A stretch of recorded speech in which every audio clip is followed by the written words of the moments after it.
అనంతపూర్ జిల్లా అంటేనే ఒక మాట ఉంది, ఏ ప్రభుత్వం వస్తుందో అనంతపూర్ జిల్లాను చూస్తే చాలు రేపు ఏ ప్రభుత్వం వస్తుందో అని చెప్పి అందరు కూడా చెప్తారు. ఈ రోజు ఈ మధ్యలోనే ఒక సంవత్సరం అయిన తర్వాత తెలుగుదేశం కు అనుకూలంగా ఉండే సర్వే చేసే వాళ్ళు వాళ్ళ వీడియోలు కొన్ని చూడడం జరిగింది. కేకే సర్వే అని, రైజ్ అని, రకరకాలు తెలుగుదేశం గెలుస్తాయని ఇచ్చిన వాళ్ళే వాళ్ళన్ని కూడా సర్వేలు రిలీజ్ చేయడం జరిగింది. వాటన్నిటిలో ఒకటే చెప్తా ఉన్నారు, ఈ రోజు ఎలక్షన్ పెడితే రాయలసీమ అంతా కూడా ఊడ్చుకొని పోతుంది తెలుగుదేశం పార్టీ.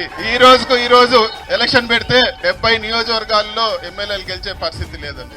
ఎందుకు ఈ విధంగా అయిపోయింది? ఒక సంవత్సరంలోనే మామూలుగా ఒక ప్రభుత్వానికి చెడ్డ పేరు 3 సంవత్సరాల్లో రావాలి కదా, ఒక్క సంవత్సరంలోనే ఎందుకు ఇట్లా అయిపోయిందని వింటే వాళ్ళు చెప్పేది ఏమంటే ప్రతి ఒక్కరు కూడా సెటిల్మెంట్లు, ఎవరు ఎక్కడ లేఅవుట్ వేసినా ఆడ డబ్బులు వసూలు చేయడము, బియ్యము, మట్టి, ఇసుక, మద్యము అన్ని కూడా ఈ రోజు సెటిల్మెంట్లు చేసే పరిస్థితి, ప్రజలను వదిలేసినారు. మరి ఇంకా చంద్రబాబు నాయుడు, లోకేష్ ఏం చేస్తా ఉన్నారో చూస్తే వాళ్ళు రోజు దేవుణ్ణి తలుచుకుంటారో లేకపోతే వాళ్ళ కుటుంబ సభ్యుల్ని పెద్దల్ని తలుచుకుంటారో లేదా కానీ రోజు జగన్ జగన్ జగన్ అనంతే వాళ్ళకి అన్నం ముద్ద దిగదు, నిద్ర పట్టదు. ఈ రోజు రాష్ట్రానికి మీరు ఏం మంచి పని చేసినారు, మీరు హామీలు ఏమి ఇచ్చారంటే జగన్ జగన్ జగన్ అంటారు. అయ్యా మీరు వచ్చే సంవత్సరం ఏం చేయబోతారు? ఫీజులు లేదు, హాస్పిటల్లో ఈ రోజు పేషెంట్లు ఇబ్బంది ఉంటే జగన్ జగన్ అని చెప్పి వాళ్ళకి ఒక్క మాట చెప్తే ఈ రోజు ఎంత భయపడతా ఉన్నారో ఈ ఒక్క ఉదాహరణే మనం గుర్తుపెట్టుకోవాల్సిన అవసరం అని చెప్పి కూడా తెలియజేస్తా ఉన్నాను.